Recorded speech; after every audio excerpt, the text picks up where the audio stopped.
Savais-tu que le Portugal avait attaqué la Guinée en 1970? Je t'explique. Imagine, on est en 1970.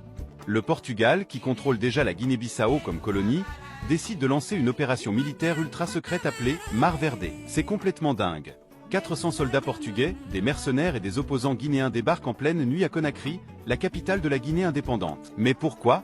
En fait, la Guinée de Sékou Touré soutenait les indépendantistes de Guinée-Bissau, le PEG. Le Portugal voulait en finir avec ce soutien. Leur plan? Renverser Sékou Touré, capturer le leader indépendantiste Amilcar Cabral, et détruire les bateaux du PEG. La suite est folle. Pendant 24 heures, c'est le chaos total à Conakry. Les Portugais libèrent leurs prisonniers de guerre, attaquent des bâtiments militaires, mais ça tourne mal. L'opération est un échec complet. Le plus choquant? Cette attaque viole totalement le droit international. C'est littéralement un pays européen qui attaque un pays africain indépendant. L'ONU condamne immédiatement le Portugal. Ce que tu ne sais peut-être pas, c'est que cette agression a eu l'effet inverse. La Guinée-Bissau a gagné encore plus de soutien international. 4 ans plus tard, en 1974, elle obtenait son indépendance.